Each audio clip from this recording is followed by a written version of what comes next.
ថ្ងៃនេះភាគហ៊ុនរបស់ស៊ឺតាយឡើង 10% តម្លៃប័ណ្ណទីផ្សារ $198.2 គិត SME ទិញភាគហ៊ុនខាងក្រៅបានដល់ 2 ទៅ 3% គិតថាទីនេះមានភាគហ៊ុនពួយជាងប៉ុន្មានភាគរយបូកជាមួយលោកស៊ីងលូឲ្យមិនទាបជាង 20% ទេស្មើនឹងថា SME កាន់ភាគហ៊ុនច្រើនជាងឈើងហ្វុងខ្លាយជាភាគហ៊ុនធំលំដាប់ទី2របស់ស៊ឺតាយទោះបីជាគេទិញភាគហ៊ុនទាំងអស់នៅខាងក្រៅក៏គ្មានសិទ្ធិគ្រប់គ្រងស៊ឺតាយបានដែរទិញភាគហ៊ុនបានយ៉ាងច្រើនយ៉ាងនេះក៏គ្មានន័យជួនកាលគេមិនប្រើចំនួនគ្រប់គ្រងស៊ឺតាយចៅខៃដឹងទេគេត្រូវការអីមកដល់ពេលនេះខ្ញុំមិនទាន់ដឹងថាទិញនឹងគិតយ៉ាងម៉េចទេចាំមើលស្អែកធ្វើសន្និសីទកសែតរួចហើយស្ដាប់គេនិយាយនឹងដឹងហើយលោកទៅធ្វើសន្និសីទកសែតនៅថ្ងៃស្អែកមិនចាំបាច់ទេគេប៉ុនប៉ងលុយជីស្ទីកស៊ឺតាយច្បាស់ណាស់រឿងអីឲ្យនយោធំស៊ឺតាយទុកមុខឲ្យគេនោះពេលនេះមាន2ច្រក1គឺមិនទៅ2ឲ្យអ្នកផ្សេងទៅជំនួសលោក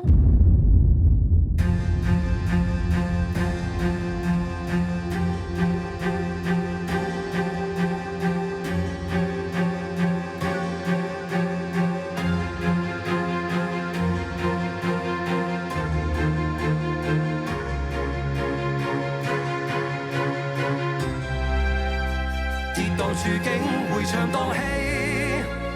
江河無盡流遍大地，心住樂兒昂揚那浪濤捲起，風息血脈再沒遠離，順勢與風光永屬於你，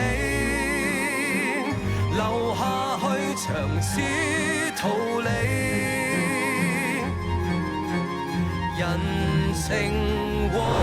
儲備總好氣。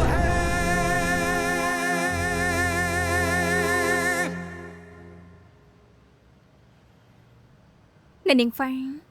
អាហារមិនត្រូវមាត់ទេសុំទោសណាខ្ញុំខានញ៉ាំអាហារចិនយូរហើយក៏ហៅអាហារដែលខ្លួនឯងចូលចិនបាននាងមិនចូលចិត្តទេហៅថ្មីក៏បានដែរមិនអីទេខ្ញុំមិនឃ្លាននាងនិយាយថាមានរឿងរបស់ហៀខៃនិយាយប្រាប់ខ្ញុំតែមិនអីទេនាងញ៉ាំសិនទៅមែនហើយផ្លាស់ដែលខ្ញុំផ្ញើឲ្យនាងមើលឃ្លីបក្នុងនឹងហើយមែនទេមើលហើយតែខ្ញុំមិនយល់ទេថាហេតុអីបានអ្នកនាងទិញចង់ឲ្យខ្ញុំមើលខ្ញុំគ្រាន់តែចង់ប្រាប់នាងថាខ្ញុំស្គាល់ចៅខៃមុននាងនឹងសង្ឈៀវទៅទីនថែមទាំងស្គាល់គេជាងពួកនាងទៀនបើគេទៅលេងល្ខោនគេត្រូវបានពានរង្វាន់កាលយើងរៀនជាមួយគ្នាយើងសេពគប់គ្នាពេលហ្នឹងយើងសន្យានឹងគ្នាថារៀនចប់ហើយយើងនឹងរៀបការភ្លាមក្រោយពីហ្នឹងមិននិយាយស្ដីអីក៏មកសុំខ្ញុំបានថែមទាំងទៅសេពគប់សងឈៀវមិត្តសម្លាញ់របស់ខ្ញុំតាមពិតចៅខៃមានបំណងផ្សេងដឹងប្រវត្តិរបស់សុងឈៀវទីមុនដែលប៉ារបស់គេចូលនិវត្តន៍ជាអ្នកគ្រប់គ្រងជាន់ខ្ពស់របស់ធនាគារទុនខាងក្រៅចៅខៃរៀនចប់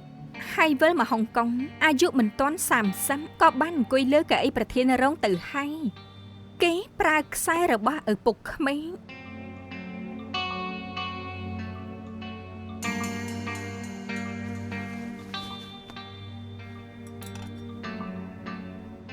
អ្នកនាងហ្វាងកើតអីដែរខ្ញុំដឹងថាខ្ញុំនិយាយមិញវាធ្វើឲ្យនាងរំជួលចិត្តណាស់គឺអញ្ចេះខ្ញុំមិនបានញ៉ាំអីពេញមួយយប់ផ្ដាំឃ្លានហើយដំបូងខ្ញុំមិនដឹងថាអ្នកនាងទិញចង់និយាយរឿងអីតែបានចង់ញ៉ាំអ្នកនាងទិញនៅទិញរឿងនេះនាងតែងយូរទេនាងមិនជឿខ្ញុំក៏មិនមែនរឿងប្លែកព្រោះយើងជួបគ្នាលើកដំបូងតែខ្ញុំមិនដឹងថាចៅខៃដាក់ថ្នាំអ្វីនាងទេគេគឺជាអ្នកជំនួញក្នុងកែវភ្នែកគេមានតែលុយតែប៉ុណ្ណឹងស័ក្តិសមឲ្យនាងទុកចិត្តទេខ្ញុំគិតថានាងបែកជាមួយហៀខៃហើយមកជាគ្រាន់តែគូស្នេហ៍ធម្មតាមានហេតុផលមួយក្នុង100ដែលបែកគ្នាខ្ញុំថាមិនចាំបាច់និយាយគ្នាទៀតទេតែនាងថាហៀខៃជាមនុស្សដែលអាត្មានិយមក្នុងចិត្តមានតែខ្លួនឯងប៉ុណ្ណោះអានេះខ្ញុំមិនយល់ស្រាប់ទេ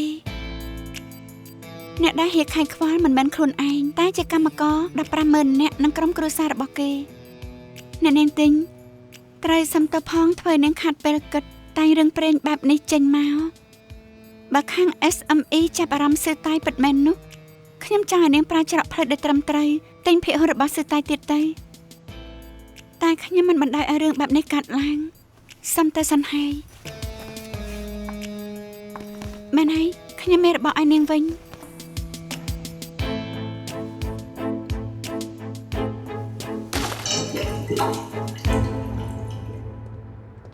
ណែมันមិនជាកាហ្វេខ្មៅទេទឹកដោះគូតិចស្ករតិចខ្លាចនាងដេកមិនលក់ ដឹងថាស្អែកត្រូវធ្វើពិធីសន្និសីទកษัតរិយរបស់ទីងនីងទោះមិនផឹកកាហ្វេក៏គេងមិនលក់លោកគិតថាហេតុអីទីងនីងចង់ឲ្យខៃទៅចូលរួមពិធីធ្វើសន្និសីទកษัត បាទនាងសួរខ្ញុំទោះជាទីងនីងកសាប់ទិញយកស៊ឺតាយយកនឹងជួយចាយទៅជាមួយក្តៅចុះតែខ្ញុំគិតថាមិនគួរជារឿងតូចតាចគំនុំផ្ទាល់ខ្លួនច្រើនជាងសុំសួរបន្តិចមកពេលដែលពួកគេបែកគ្នាឆ្លុះគ្នាខ្លាំងទៀត មុនពួកគេបែកគ្នាធ្លាប់ឆ្លោះគ្នាពេលខ្ញុំនៅជាមួយអាខៃហើយអាខៃមិននិយាយខ្ញុំក៏មិនសួរ គេមិនប្រាប់នាងស្រាប់ហើយខ្ញុំសន្និដ្ឋានដូចដើមនាងគួរតែជាអ្នកនិយាយខ្ញុំនិយាយមែនតើនាងនឹងទិញនាងជាស្រីដូចគ្នាបើខ្ញុំរើសយកនាង សុំវកុំនិយាយលេងដែលខ្ញុំគិតថាมันអត់សម្រេចបានទេ នាងមិនមែនលេងសើចទេខ្ញុំប្រកាសបញ្ជា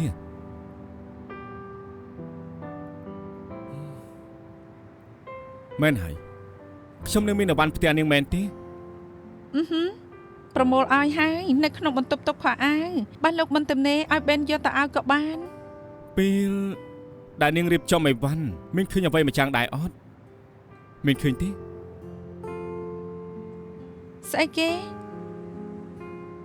លោកភ្លេចរបស់សំខាន់ណាឲ្យខ្ញុំទៅជួយរកទេ មិនចាំបាច់ទេដំបងវាជារបស់ដែលសំខាន់កន្លងផុតទៅយូរហើយមិនសំខាន់ទៀតឡើយ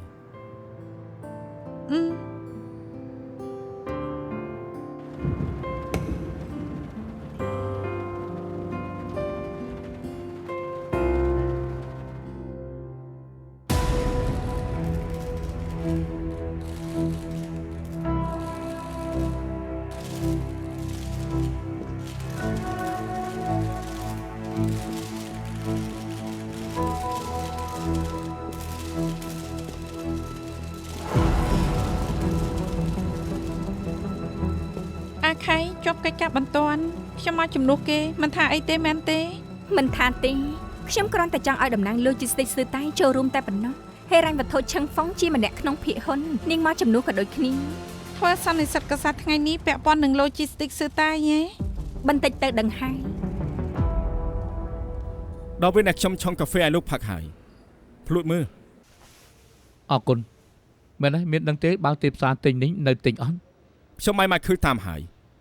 នៅតាមមិនតមានអីខុសធម្មតាខ្ញុំថាគេមិនចង់ថែមភាគរយទេ មិនថាយ៉ាងម៉េចទេបើកាន់ភាគហ៊ុនលើសពី 30% គេនឹងបង្ខំក្រសោបយកទិញទាំងអស់តែមើលទៅដូចជាគេមិនត្រូវការបែបនេះទេ ការពិតលោកដឹងហើយថាទីនេះជាសង្សារចាររបស់លោកដឹងហើយថាគេចង់ធ្វើអ្វី ខ្ញុំមិនដឹងទេ លោកក៏ដឹងថាតើគេចោលលោកឬមកក៏លោកចោលគេខ្ញុំកំពុងតែមើលរឿងកុនមួយប្រាប់ទៅវាពិតជាល្អមើលណាស់តួឯកស្រីក្នុងរឿងត្រូវបានតួឯកប្រុសបោះបង់ចោលហើយក៏សងសឹកគ្នា តែពេលនេះខ្ញុំជឿជាក់ត្រឹមតែគ្រប់ការសម្រេចចិត្តរបស់គេគឺជាផែនការផ្នែកជំនួយគ្មានពាក់ព័ន្ធនឹងសម្ព័ន្ធភាពស្រីប្រុសនោះទេឬមួយក៏លោកនឹងអាជីវបែកគ្នាយូរហើយនៅម្នាក់ឯងធុញមែនទេ លោកក៏ដឹងថាខ្ញុំបែកគ្នាហើយនៅនិយាយទៀតទេ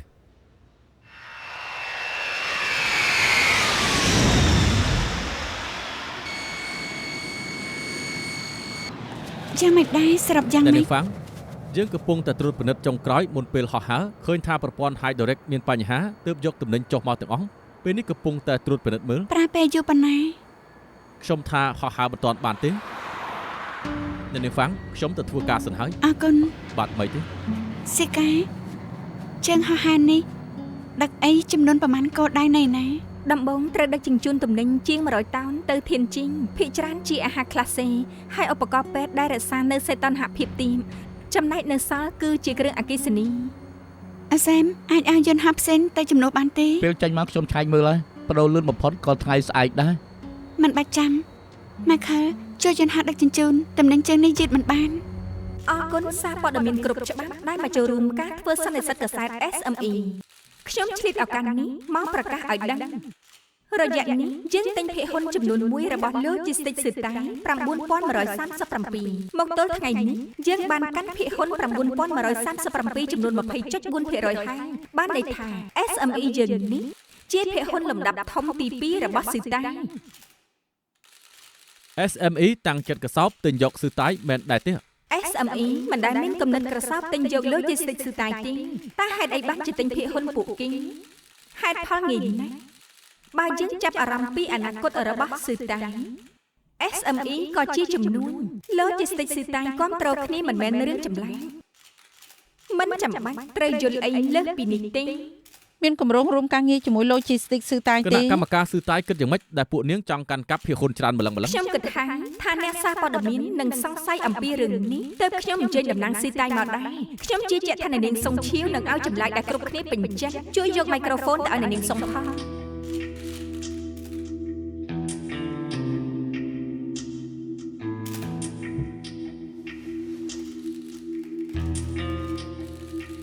ដំបងអរគុណអ្នកនាងទីដែលអញ្ជើញខ្ញុំមកចូលរួមពិធី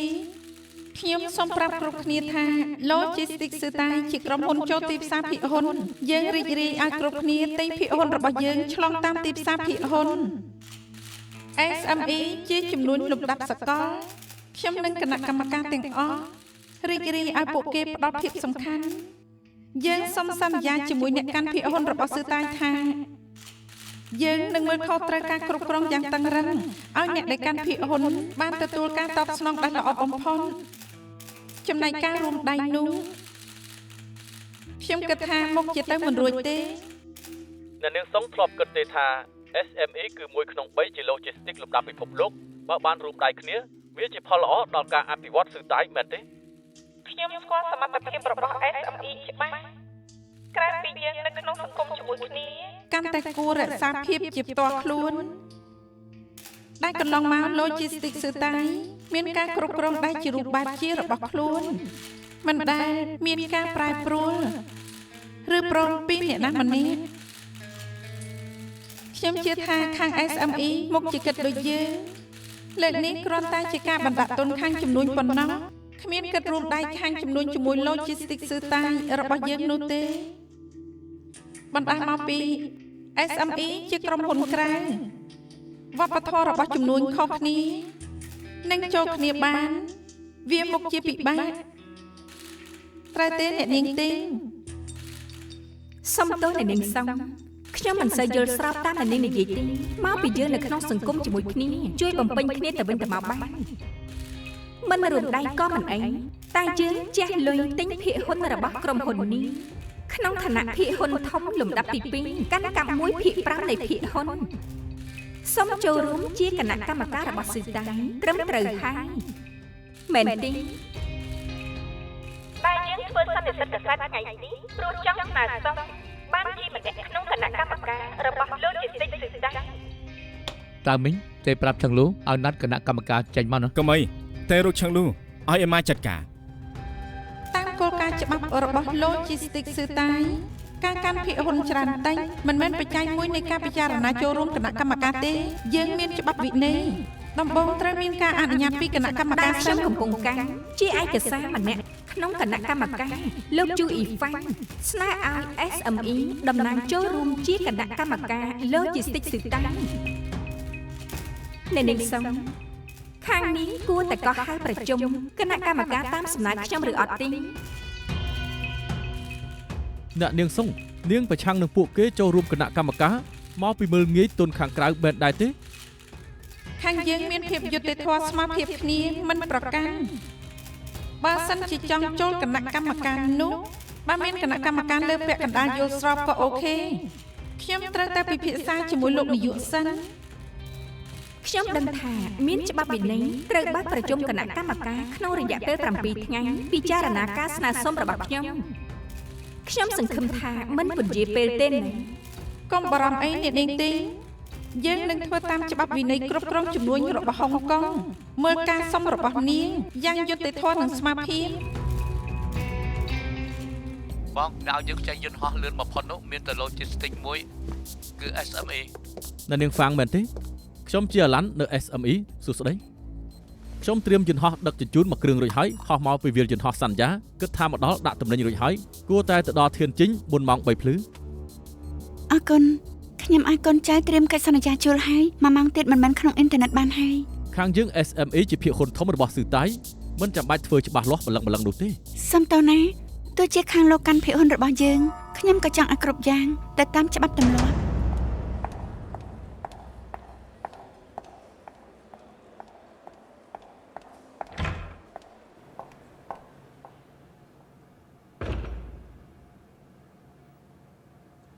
មិនមានតអ្នកទាំងពីរក្រែងណាត់គណៈកម្មការនិយាយគ្នាហ៎ អេម៉ាបានណាត់ជាមួយនឹងពួកគេតែគ្រប់គ្នាបាននិយាយថាគឺមិនទំនេរសិននិស្សិតកសែតពេលនេះប្រហែលជាកំពុងនិយាយជាមួយនឹងទីងនីងកំពុងដាក់ថ្នាំ ខ្ញុំតែរកប្រធានសៀសួរថាពួកគេនៅឯណា សុំឈាវមិនបាច់ទេ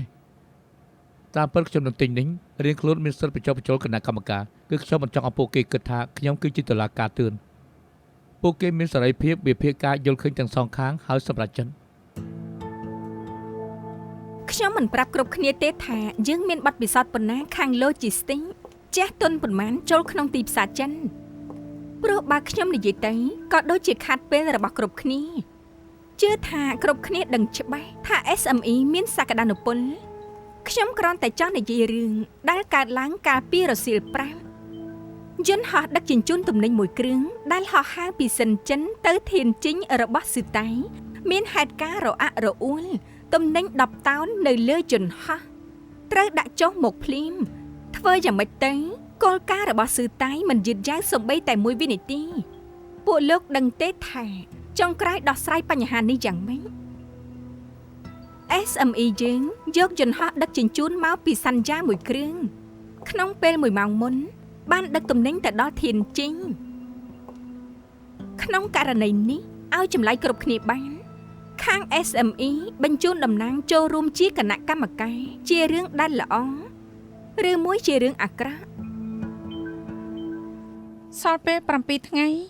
ចាប់ពីស្អែកយើង3នាក់ណាត់និយាយជាមួយគណៈកម្មការមួយទល់មួយសុំសម្លេងជំទាស់ទាំងអស់មុខជាទៅមិនរួចតែសូមឲ្យសម្លេងជំទាស់ជាងពាក្យកណ្ដាលមុខជាមិនពិបាកទេដឹង ការប្រកួតរបស់យើងគឺទិញនេះគឺជាតំណាងមួយក្នុង3 logistics ធំរបស់ពិភពលោក SME ខ្ញុំគិតថាគណៈកម្មការយើងបដិសេធនៃទុនលុយក្រាស់ចូលជាគណៈកម្មការនោះទេ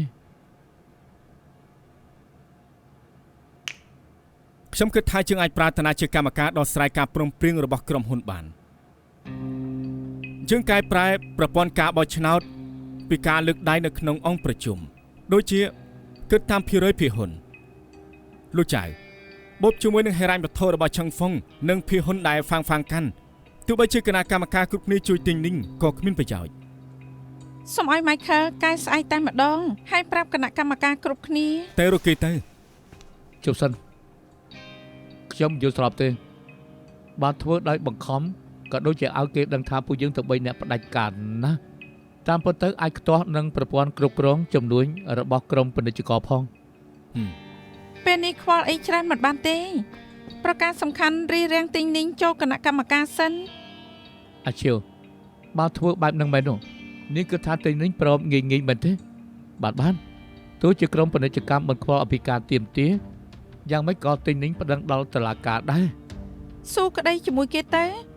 បានលោកឲ្យគេចូលមកថ្ងៃក្រោយចង់ដេញគេចេញវាពិបាកណាស់ ណាស់ហើយចុះមិនចាំឲ្យនិយាយទេនៅមានវិធីមួយទៀតធ្លាប់គិតថាមានម្នាក់ទៀតឲ្យតែគេហាមាត់នោះគណៈកម្មការនឹងទៅមុខឲ្យគេជឿមិនខាន ឲ្យលោកពូស៊ីងចេញមុខហ៎ តើមីងលោកផ្លេចឯថាអ្នកណាជាអ្នកគៀស៊ីងវិនហើយចេញដែលគេលក់ភិហ៊ុនឲ្យទិញនីងប្រហែលចង់សងសឹកក៏ថាបាន សាគិតមើលគណៈកម្មការលើកពាក្យកណ្ដាលគឺជាសម្ព័ន្ធភាពរបស់លោកស៊ីងធ្លាប់ជាភិហ៊ុនរបស់ជីងធូទាំងអស់យើងនិយាយមួយម៉ាត់10000ម៉ាត់ក៏គ្មានប្រយោជន៍លោកស៊ីងនិយាយតែមួយម៉ាត់ពួកគេនឹងទុកមុខឲ្យ លោកចៅខ្ញុំនឹងថាលោកស៊ីងគឺជាពូរបស់លោកសាគិតទៅមើលមានវិធីដែលឲ្យលោកស៊ីងជួយពុយជើងបានទៀត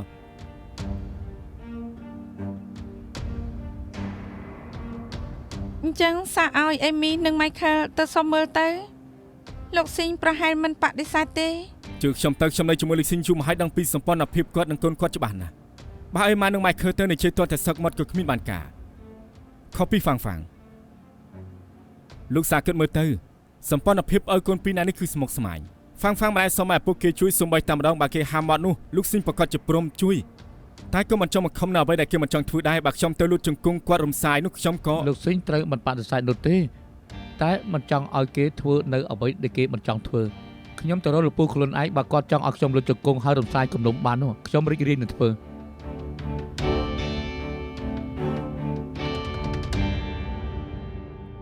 មានមើលព័ត៌មានសន្និសីទកាសែតរបស់ SME ទេស្រីនឹងហាមាត់នឹងចូលគណៈកម្មការយើង មានអីចម្លែកគេកាន់ភាគហ៊ុនរបស់យើងមិនទេជាភាគហ៊ុនធំលំដាប់ទី 2 ចូលគណៈកម្មការមានអីចម្លែកពួកគេក៏ធ្វើ logistics បើគេចូលថ្នាក់គ្រប់គ្រងអាចខ្ទាស់នឹងផលប្រយោជន៍ហេខៃនឹងតាមីងគួរតែមិនព្រមឲ្យចូលទេ ពួកគេចូលបានអត់ទៅនៅលើសម្លេងរបស់គណៈកម្មការមើលដឹងហើយហេខៃតាមីងប៉ាង3នាក់គឺ3សម្លេងហើយមិនដឹងថាគណៈកម្មការផ្សេងទៀតគិតយ៉ាងម៉េចហើយមិនប្រមាណថ្ងៃទៀតទេប្រជុំហើយបន្តិចទៀតដឹងហើយ មិនបាច់បញ្ញាអាហារនៅសល់ច្រើន ខ្ញុំបានដំណឹងមកពីផ្នែកបុគ្គលិកនាយកនិងលោកស៊ឺមានបញ្ហាត្រៀមសម្បត្តិដេញចេញឲ្យឆឹងលូ បងថំសាច់អីទៅ ណែគ្រប់គ្នាអាហារពេលព្រឹកថ្ងៃនេះខ្ញុំជាអ្នកប៉ាវអ្នកណាលឺញ៉ាំហ្វ្រី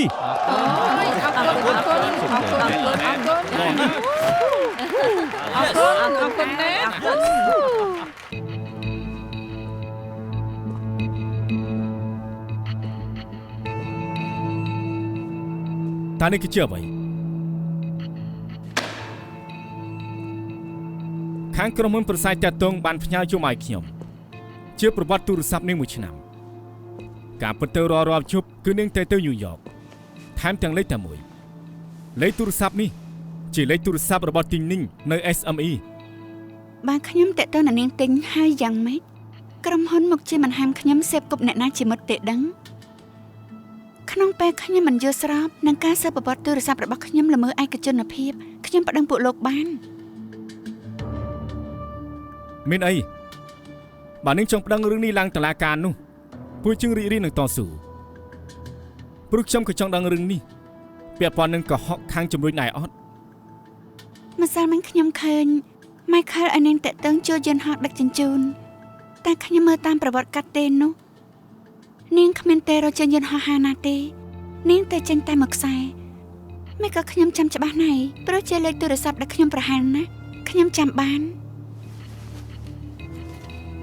នាងតែលេខដែលមាននៅក្នុងនាមប័ណ្ណនេះ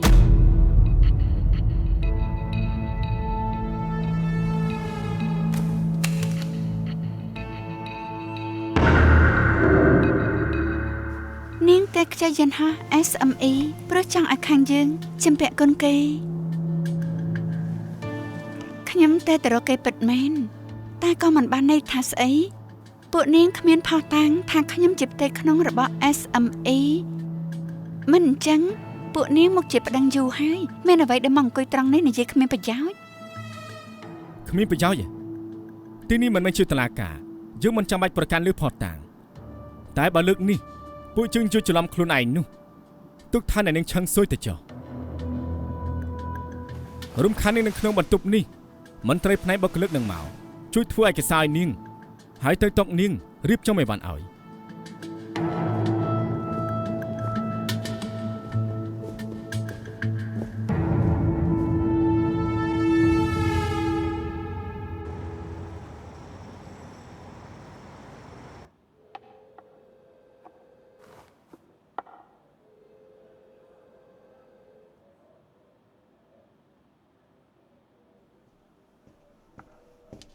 លោកស៊ីងលោកចៅមកដល់ហើយខ្ញុំប្រាប់ថាលោកកំពុងប្រជុំសំខាន់ឲ្យទៅចាំនៅសួនច្បាររួចហើយ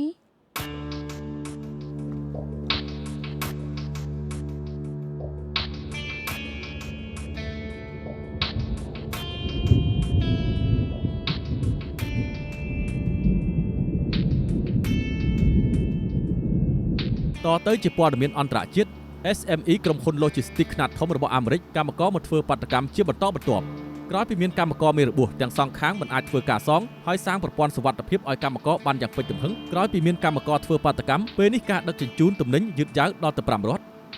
អរគុណណាស់ Tommy តំណាង SME ប្រកាសថានឹងប្រញាប់បង្ខំឲ្យកម្មករដើម្បីឲ្យការដឹកជញ្ជូនទាន់ពេលកម្មករធ្វើបាតកម្មវិលមកធម្មតាវិញ ពិតជាថ្មីដៃរបស់សុងឈីវហើយប្រើព័ត៌មានស្អុយទម្លាក់តម្លៃ SME ធ្វើឲ្យគណៈកម្មការបដូរចិន អញ្ចឹងយើងឆាប់រកគណៈកម្មការប្រាប់ឲ្យដឹងរឿងថាករណីកម្មករធ្វើបាតកម្មគ្រាន់តែជាករណីពិសេសខាងក្រុមហ៊ុនគ្មានប៉ះពាល់អ្វីទេ មិនចាំបាច់ទេ SME ជាចំនួនធំលំដាប់ពិភពលោកយូរមានរឿងបន្តិចបន្តួចមិនមែនជារឿងចម្លែកទេខ្ញុំជឿថាគណៈកម្មការមិនរំជួលចិត្តព្រោះតែរឿងតូចតាចបែបនេះទេខ្ញុំថាពួកឯងគួរត្រៀមខ្លួនមិនប្រហែលថ្ងៃទៀតទេខ្ញុំចូលគណៈកម្មការហើយពួកឯងត្រូវផ្លាស់ទៅឈានហើយជាមួយខ្ញុំ អាខៃមិញស្ថានីយ៍ជួយខ្ញុំផ្សាយព័ត៌មានដែលកម្មករ SME ធ្វើបាតកម្មលោកណែអណា ការលពូទៅចេញធូចង់ឲ្យគាត់និយាយជាមួយគណៈកម្មការ ខ្ញុំទៅឥឡូវហើយចាំខ្ញុំណា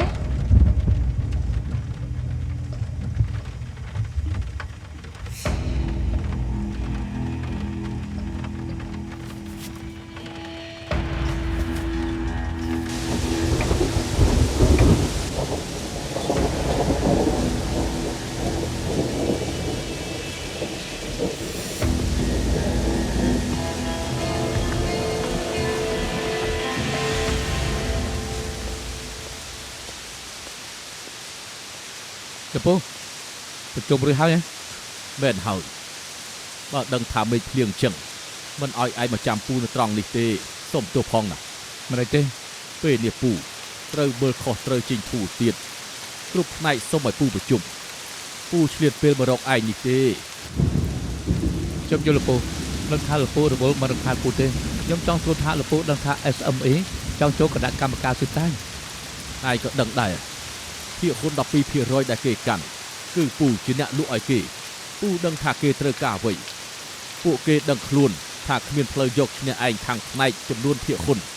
ពួកគេក៏ចង់ប្រើឋានៈរបស់លំដាប់ទី2ជ្រៀតចូលទៅក្នុងការងារគ្រប់គ្រងស៊ឺតាយឯងដឹងដែរទៀត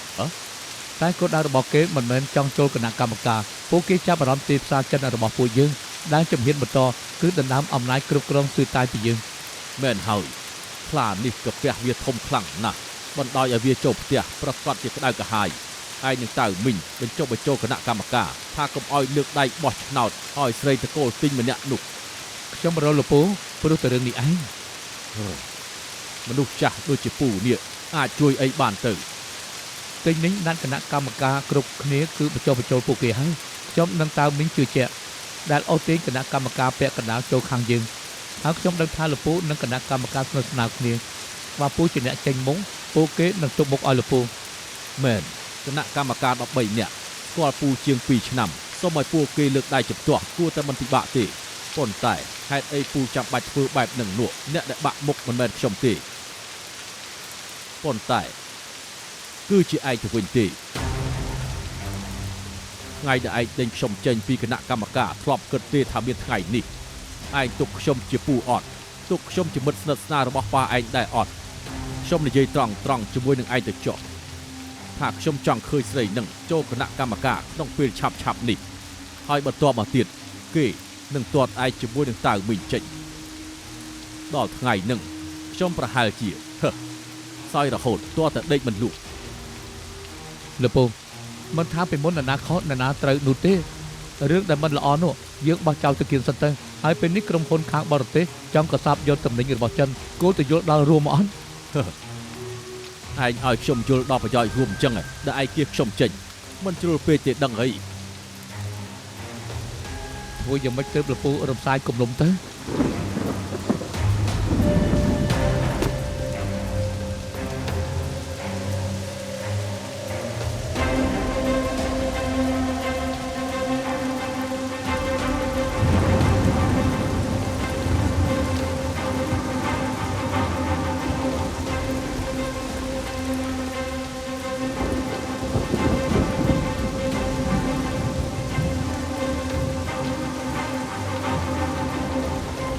អាខៃ មនុស្សយើងត្រូវតែចេះដឹងគុណពូមិនចង់សើរើអីជាមួយឯងទេបើគ្មានពូ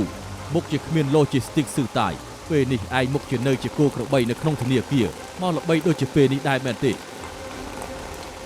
លពូលោកស៊ឺតាយឲ្យខ្ញុំមិនដែលភ្លេចនោះទេតែដើម្បីការសងសឹកពូព្រមឲ្យអ្នកក្រៅរឹបអូសស៊ឺតាយ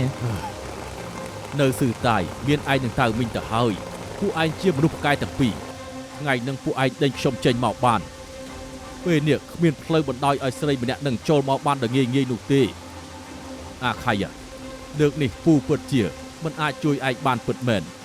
ព្រោះពេលនេះពូគ្រាន់តែជាមនុស្សចាស់តែប៉ុណ្ណោះដែលមិនកាន់ភាគហ៊ុនរបស់ស៊ឺតាយអីបន្តិចពួកគណៈកម្មការមកស្ដាប់ពូអញ្ចឹងមែនទេពូជឿជាក់ថាឯងនឹងតៅមីងពិតជាមានវិធីហើយពូត្រូវទៅប្រជុំហើយថ្ងៃនេះនិយាយប៉ុណ្ណឹងសិនចុះ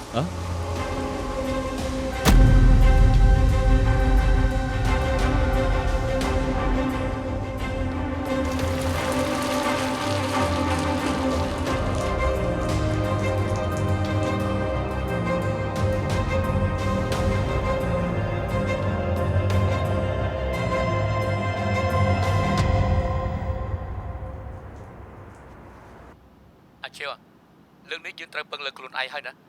ជួយត្រៀមខ្លួនថតឃ្លីបផុសចូលអ៊ីនធឺណិតផងខ្ញុំចង់ឲ្យកម្មករនិងគណៈកម្មការដឹងគ្រប់គ្នាចំពោះលើកនេះយើងមានកំណត់យ៉ាងម៉េចនឹងការ SME ចូលគណៈកម្មការ ខ្ញុំនឹងតាក់ទងមិត្តភ័ក្តិដែលជាសារព័ត៌មានពួកគេទទួលពាក្យថានឹងដាក់ព័ត៌មានកម្មករ SME ធ្វើបាតកម្មទៀនស្អែកលោកនិយាយពីរឿងនេះក៏បានប្រកាសឲ្យគ្រប់គ្នាដឹងថា SME ខ្លួនឯងក៏មានបញ្ហាដែរកម្មករធ្វើបាតកម្មប្រហែលច្រើនខែទៀនយល់បើកឡានឲ្យប្រយ័ត្នផងណា ប៉ុណ្ណឹងចុះ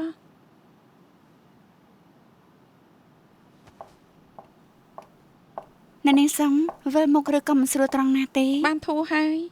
ខ្ញុំថាប្រហែលមកពីរវល់ពេកទើប stress ខ្លាំងបែបនេះពេលនេះពេទ្យមិនទាន់ច្បាស់ពីមូលហេតុចាំឲ្យពិនិត្យរាងកាយបឋមឲ្យសិនពេទ្យឲ្យអ្នកនាងធ្វើ IMR ម្ដងទៀតទើបអាចដឹងការពិតវាយ៉ាងម៉េចអរគុណគ្រូពេទ្យ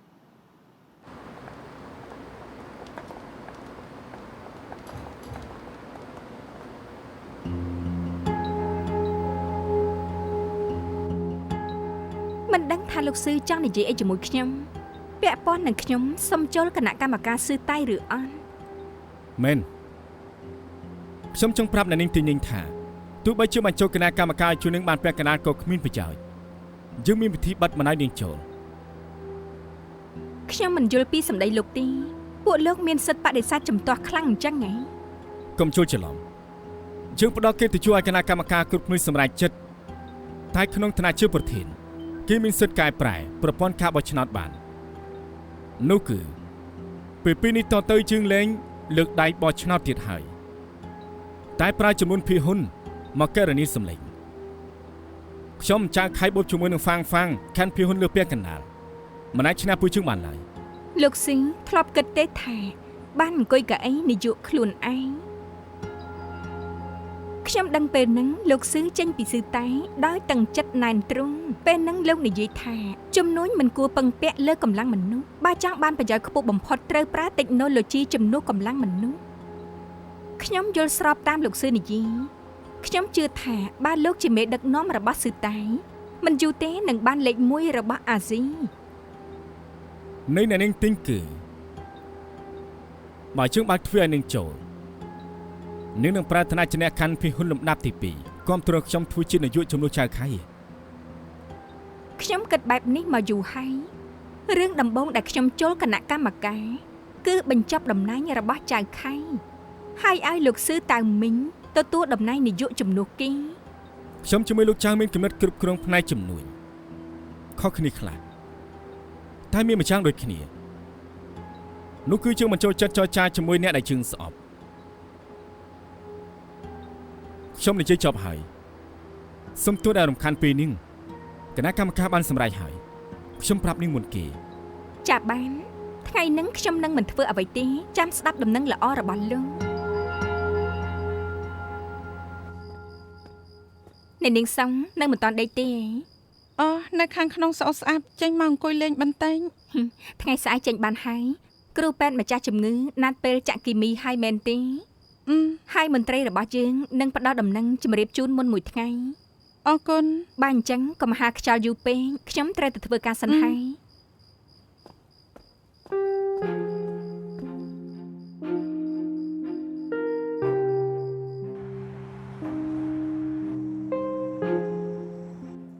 ហ្វាងខ្ញុំសងឈៀវខ្ញុំចង់ឲ្យនាងទៅជួបលោកស៊ីងថ្ងៃស្អែកក្រោយពីនាងទៅខ្ញុំនឹងមិនឃើញថាមានអ្នកណាបញ្ចុះបញ្ចូលគាត់បានទេ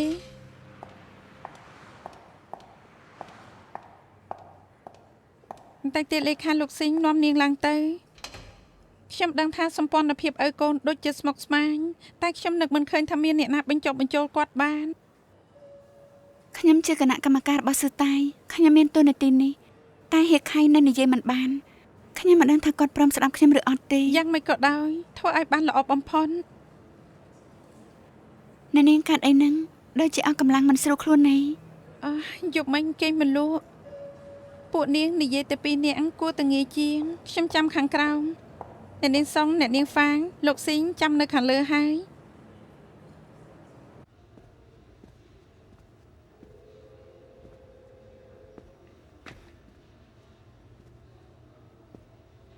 ហ្វាងមកហើយហេ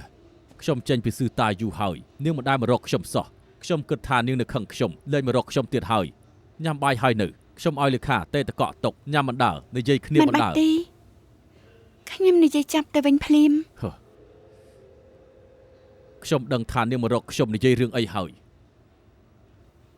មែនហើយស្អែកខ្ញុំនឹងនិយាយដូចជាហេខៃសង្ឃឹមថាលោកស៊ីង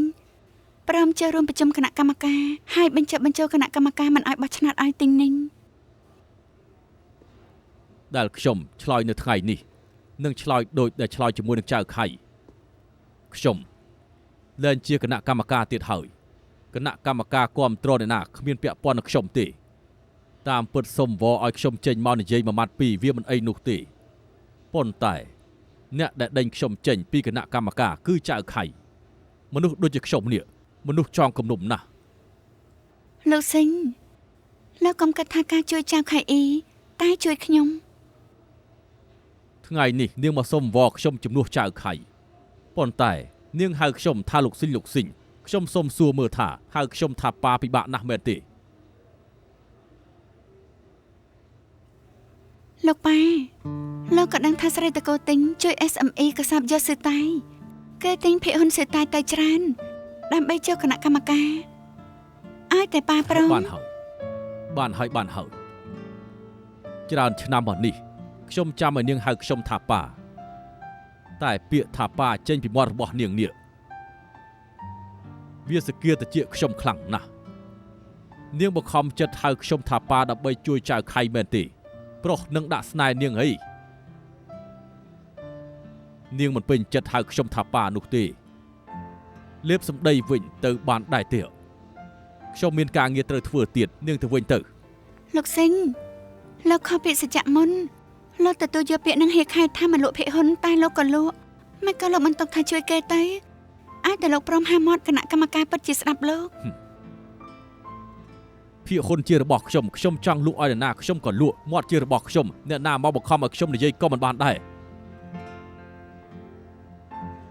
នាងគ្មានតាំងចិត្តមកលេងខ្ញុំទេខ្ញុំមិនចង់ខាតពេលទេទៅឆាប់ទៅ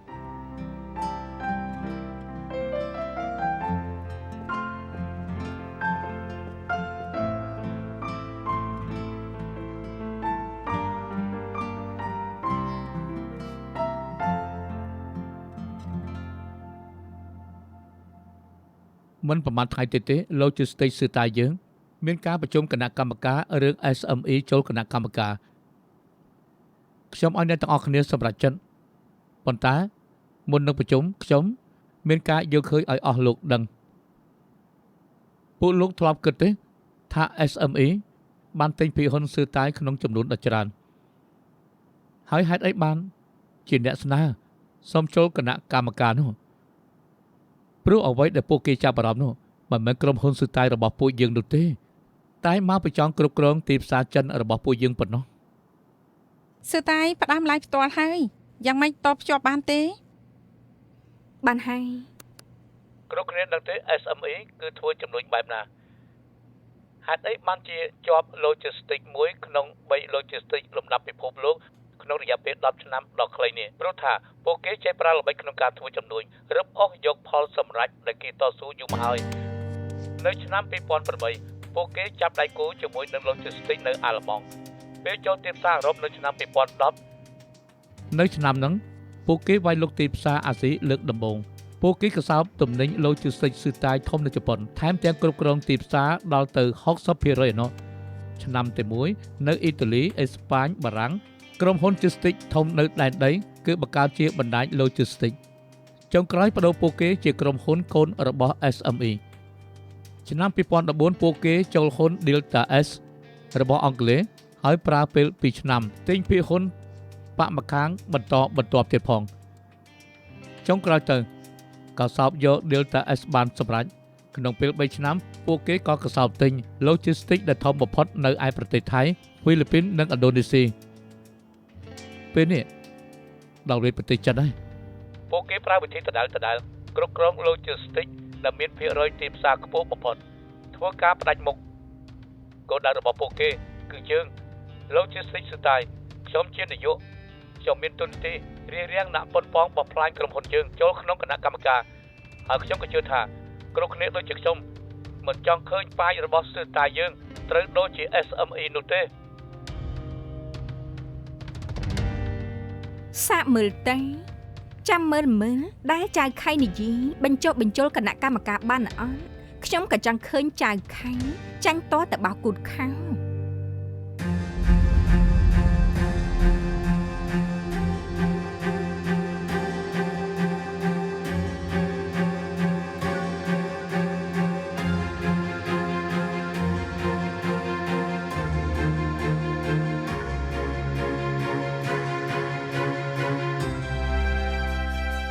處境迴腸蕩氣，江河無盡流遍大地，心住樂意昂揚那浪濤捲起，風絲血脈再沒遠離，順勢於風光永屬於你，留下去長此逃離。人情和儲備。